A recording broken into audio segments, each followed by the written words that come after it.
വാക്കുകൾ പാലിക്കപ്പെടാനുള്ളതാണ് എന്ന പ്രതീതിയോടെയാണ് 10 വർഷത്തിന് ശേഷം അധികാരമേറ്റ UDF മന്ത്രിസഭയിലെ നായകനായ മുഖ്യമന്ത്രി VD സതീശൻ ആദ്യ വാർത്താ സമ്മേളനത്തിൽ അറിയിച്ച മന്ത്രിസഭാ തീരുമാനങ്ങൾ. ഒരുപക്ഷേ ആശാപൂർണമായി ഈ സർക്കാർ പ്രവർത്തനം ആരംഭിച്ചു എന്ന് പറയാം.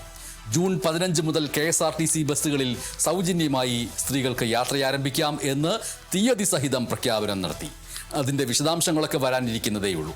എവിടെ നിന്ന് എവിടെ വരേക്ക് യാത്രാദൂരവും യാത്രാപരിധിയും, അതുമൂലം KSRTCക്ക് ഉണ്ടാകുന്ന അധിക ബാധ്യത, അത് നികത്താൻ എന്താണ് ചെയ്യാൻ പോകുന്നത്, ആ അധിക ബാധ്യത നികത്താൻ നികുതി പ്രയോഗം ഉണ്ടാകുമോ, പ്രത്യേകിച്ചും ജനമറിയാതെ അവരുടെ കയ്യിൽ നിന്ന് നികുതി പിരിച്ചെടുക്കുന്ന രീതിയെ പ്രോത്സാഹിപ്പിക്കുന്ന ആളാണ് താനെന്ന് പല സന്ദർഭങ്ങളിലും VD സതീശൻ പ്രഖ്യാപിച്ചിട്ടുള്ള സ്ഥിതിക്ക് എന്തായാലും ജൂൺ 15 മുതൽ കേരളത്തിലെ സ്ത്രീകൾക്ക് അവരുടെ സ്വന്തം KSRTC ബസ്സിൽ സൗജന്യ യാത്ര ചെയ്യാം.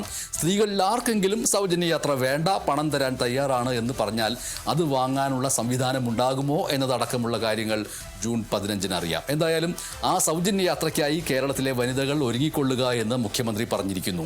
ആ യാത്രയിൽ തീർച്ചയായും ഈ മന്ത്രിസഭയിലെ 2 വനിതകളും കൂടി പ്രതീകാത്മകമായി പങ്കെടുക്കട്ടെ എന്ന് മാത്രമല്ല, തിരുവനന്തപുരത്തെ തീരപ്രദേശങ്ങളിൽ നിന്ന് പുലർച്ചെ തന്നെ കുട്ടയും വട്ടിയും ഒക്കെയായി മത്സ്യവില്പനയ്ക്കായിട്ട് ബസ്സുകളിൽ കയറി രാവേറെ വൈകി ബസ്സിൽ മടങ്ങുന്ന പ്രിയപ്പെട്ട മത്സ്യത്തൊഴിലാളികളായ വനിതകൾക്കും KSRTCയിലെ സൗജന്യം ലഭിക്കട്ടെ.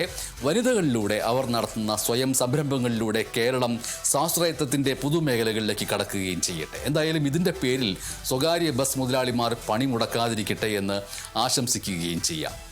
കോൺഗ്രസ് രാഷ്ട്രീയത്തിലെ സുധാകരൻ അടക്കമുള്ളവരും പ്രതിപക്ഷ നേതാവ് സഖാവ് പിണറായി വിജയൻ ഉൾപ്പെടെയുള്ളവരും വയോജനങ്ങളുടെ പട്ടികയിൽ പെടും എന്നതുകൊണ്ട് മുഖ്യമന്ത്രി VD സതീശൻ പ്രഖ്യാപിച്ച പുതിയ വകുപ്പിന്, വയോജന വകുപ്പിന് പ്രത്യേകം ആശംസകൾ നേരുകയാണ്. രാഷ്ട്രീയത്തിൽ ഒരു പ്രായം കഴിഞ്ഞാൽ, അതായത് വയോജനമായി കഴിഞ്ഞാൽ മാറി നിന്ന് വിശ്രമജീവിതം ആസ്വദിക്കുക എന്ന സന്ദേശമാണോ ഇതിലൂടെ VD സതീശൻ നൽകിയിരിക്കുന്നത് എന്നറിയില്ല. എന്തായാലും രാജ്യത്ത് ആദ്യമായിട്ടാണ് വയോജനങ്ങൾക്ക് വേണ്ടി പ്രത്യേകം വകുപ്പ് രൂപീകരിച്ച് നടപ്പാക്കുന്നത് എന്നാണ് മുഖ്യമന്ത്രി പറഞ്ഞിരിക്കുന്നത്. തീർച്ചയായും സ്ത്രീകളും വൃദ്ധരുമൊക്കെ ഒരു സർക്കാരിൻ്റെ പ്രഥമ മന്ത്രിസഭാ യോഗത്തിലെ പ്രഥമ തീരുമാനത്തിൽ തന്നെ വരുന്നു എന്നത് പ്രധാനപ്പെട്ടൊരു കാര്യമാണ്. ഒരു പക്ഷേ 10 വർഷം ഭരിച്ച LDF സർക്കാരിനെ ജനം താഴെ ഇറക്കിയതിൻ്റെ പ്രധാനപ്പെട്ട കാരണങ്ങളിലൊന്നായ ആശാവർക്കർമാരുടെ സമരം, അർഹമായ അവകാശങ്ങൾക്ക് വേണ്ടി അവർ നടത്തിയ പോരാട്ടങ്ങളെ അവഗണിച്ച രീതി എന്നിവയ്ക്കെല്ലാം VDF സർക്കാരിൻ്റെ പ്രഥമ മന്ത്രിസഭാ യോഗത്തിൽ പരിഹാരമുണ്ടാകുമെന്നുള്ള പ്രതീക്ഷയുണ്ടായിരുന്നു. ആ പ്രതീക്ഷയെ കൃത്യമായി സാധൂകരിച്ചുകൊണ്ട് ആശാവർക്കർമാരുടെ ഓണറേറിയം ആദ്യഘട്ടമായിട്ട് 3000 രൂപ പ്രഖ്യാപിച്ചിരിക്കുന്നു. ആദ്യഘട്ടമായിട്ടാണ് 1000 രൂപ കൂട്ടിയിരിക്കുന്നത്. സ്വാഭാവികമായിട്ടും ഇനിയുള്ള ദിവസങ്ങളിൽ ഇത്തരത്തിലുള്ള വിവേചനം നേരിടുന്ന കൂടുതൽ മേഖലയിലുള്ളവർ തങ്ങളുടെ അർഹമായ അവകാശങ്ങൾ ഹനിക്കപ്പെടുന്നത് സർക്കാരിൻ്റെ ശ്രദ്ധയിൽപ്പെടുത്തിയേക്കാൻ സാധ്യതയുണ്ട്. LDF സർക്കാരിൻ്റെ കാലത്ത് UDFൻ്റെ കുട്ടികളെ, പ്രത്യേകിച്ചും കോൺഗ്രസിൻ്റെ കുട്ടികളെ, അതായത് KSUവിൻ്റെയും യൂത്ത് കോൺഗ്രസിൻ്റെയും ഒക്കെ പ്രവർത്തകരെ വിവിധ സമരമുഖങ്ങളിൽ പോലീസ് തല്ലുകയും തലോടുകയും ചെയ്ത രീതി കണ്ടിട്ട്, കൊല്ലാതെ കൊല്ലുന്നതായി വിശേഷിപ്പിക്കപ്പെട്ട രക്ഷാപ്രവർത്തനം കണ്ടിട്ട് അന്ന് പ്രതിപക്ഷ നേതാവായിരുന്ന VD സതീശൻ കൃത്യമായും പറഞ്ഞിരുന്നു, ഞങ്ങളുടെ കുട്ടികളെ പോലീസ് നേരിട്ടതൊക്കെ മറക്കണോ ഞങ്ങൾ എന്ന്.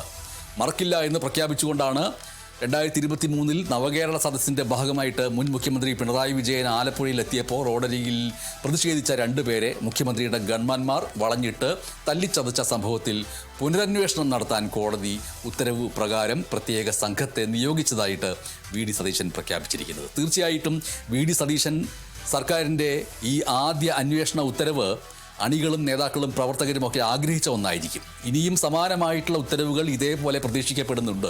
നിരവധി സമരമുഖങ്ങളിൽ അന്നത്തെ പ്രതിപക്ഷത്തെ രക്ഷാപ്രവർത്തനത്തിൻ്റെ രീതിയിൽ നേരിട്ട പോലീസുകാർ, UDF ഭരണകാലത്തെ കളിയാക്കിക്കൊണ്ട് പത്രപരസ്യം നൽകാൻ കൂട്ടുനിന്നുവെന്ന് അന്നത്തെ പ്രതിപക്ഷം ആരോപിച്ച PRDയിലെ ഉദ്യോഗസ്ഥർ എന്നിവർക്കെല്ലാം നേരെ ഇത്തരം സാധ്യതകൾ ഉണ്ട് എന്ന് വിചാരിക്കുക. ഇനി വരാനുള്ളത് സംസ്ഥാനത്തിൻ്റെ സാമ്പത്തിക സ്ഥിതി സംബന്ധിച്ച് പുറത്തിറക്കാനുള്ള ധവളപത്രമാണ്. ഈ ധവളപത്രം വരുമ്പോൾ ഖജനാവ് കാലിയാക്കി ഭരണകൂടം പോയി എന്ന് പറയേണ്ടി വരുമോ? ഖജനാവിൽ എലി പെറ്റുകിടക്കുന്നുവെന്ന് പറയേണ്ടി വരുമോ? ഒന്നുമില്ലായ്മയിൽ നിന്ന് ആരംഭിക്കേണ്ടി വരുമെന്ന് പറയുമോ എന്നൊക്കെ കണ്ടറിയേണ്ടിയിരിക്കുന്നു ധവളപത്രം വരുമ്പോൾ. മറ്റൊരു സവിശേഷത, ഇടതുപക്ഷത്തു നിന്ന് പ്രതിഷേധ സ്വരം ഉയർത്തിക്കൊണ്ട് UDFൻ്റെ പിന്തുണയോടെ ജയിച്ച സുധാകരൻ പ്രോടൈം സ്പീക്കറായി നിയമസഭയെ നയിക്കുന്ന നിമിഷങ്ങളായിരിക്കും. ഗനഗംഭീരവും കർക്കശവുമായ സ്വരത്തിൽ സുധാകരൻ നിയന്ത്രിക്കുന്ന നിയമസഭ, പ്രതിപക്ഷ നേതാവിൻ്റെ സ്ഥാനത്ത് പിണറായി വിജയൻ. നിയമസഭയിൽ നിന്ന് കേൾക്കാൻ സാധ്യതയുള്ള ഗ്രാമീണ പദപ്രയോഗങ്ങൾക്കും ശൈലികൾക്കുമായിട്ട് ഒരു സൂപ്പർ ഹിറ്റ് പഴയകാല ഷാജി കൈലാസ് സിനിമയ്ക്കായ എന്ന പോലെ നിയമസഭാ സമ്മേളനം ലൈവ് കാണാൻ കാത്തിരിക്കുകയായിരിക്കും പ്രേക്ഷകർ. അതിനിടയിൽ BJP സംസ്ഥാന പ്രസിഡന്റും MLAയുമായ രാജീവ് ചന്ദ്രശേഖരന്റെ വാമൊഴി വഴക്കവും നിയമസഭയിൽ പരീക്ഷിക്കപ്പെടും. ആനന്ദലബ്ധിക്ക് ഇനി എന്തു വേണമെന്ന് മാത്രം പറഞ്ഞുകൊണ്ട് നിർത്തട്ടെ. നന്ദി.